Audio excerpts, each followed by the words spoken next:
Free fire গেমটা এমন একটা গেম যেটা যে একবার খেলছে সে বারবার খেলতে মনে চায়।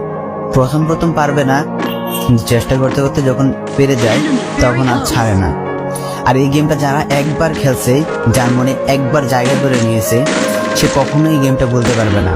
সে যদি একদিন 2 দিন 7 দিনও না খেলে, সে 7 দিন পর আবার ঠিকই এই গেমটার ভিতরে ঢুকবে। কারণ এই গেমটা কখনো কাউকে কষ্ট দেয় না। এই গেমটা সবসময় সবাইকে আনন্দ রাখে।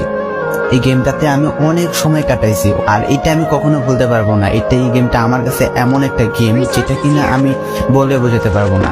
অ্যান্ড এই গেমটা শুধু আমার কাছে না, আমি মনে করি যে প্রত্যেকটা ফ্রি ফায়ার প্লেয়ারের কাছে অনেকটা ইমোশনাল টাইপের একটা গেম হয়ে গেছে। কারণ এই গেমটাতে বর্তমানে যে অবস্থা হচ্ছে, যে গেমে এমন আপডেট দিতেছে, আপডেট দেওয়ার কারণে পুরো গেমটাই চেঞ্জ হয়ে যাচ্ছে। আগের ফ্রি ফায়ার আর আগের মতো নেই।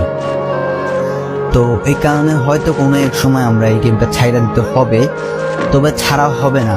যদি ছাড়া হয় তাহলে শুধুমাত্র গেমটা ব্যান্ড হওয়ার পরে ছাড়া হবে।